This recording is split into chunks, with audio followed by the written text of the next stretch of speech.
আমাদের আশেপাশে এত কিছু জিনিস পড়ে থাকে, আমরা কিছুতেই বুঝতে পারি না যে এইসব জিনিসপত্র দিয়েও যে এত সুন্দর সুন্দর জিনিসপত্র বানানো যায়। যখনই ভাবি যে কিছু একটা হাতে তৈরি বানাবো, তখন না এইসব নিত্য নতুন আইডিয়াগুলো আপনা আপনি চলেই আসে।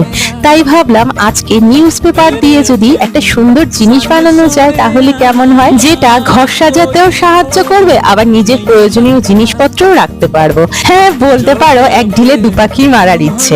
তো এবার আমি সে কথা ভেবে নিয়ে বসে পড়লাম একটা ছোট্ট বাস্কেট বানাবো। অনেকগুলো নিউজ পেপারকে রোল করে নিলাম, গ্লু এর সাহায্যে এগুলো সব একে একে অ্যাটাচ করে কিছুক্ষণের জন্য শুকানোর জন্য রেখে দিলাম। এদিকে একটা কার্ডবোর্ডকে রাউন্ড শেপ করে কেটে ওই পেপারগুলোকে একদম সমান করে কেটে একদম সুন্দর করে গ্লু এর সাহায্যে অ্যাটাচ করলাম। আর হাতল বানানোর জন্য এক্সট্রা যে নিউজ পেপারটা বেঁচে ছিল ওটা দিয়ে হাতল বানিয়ে আর কিছু পেপার দিয়ে ফুল আর পাতা বসিয়ে দিলাম। ব্যাস রেডি হয়ে গেল আমার ছোট্ট বাস্কেট।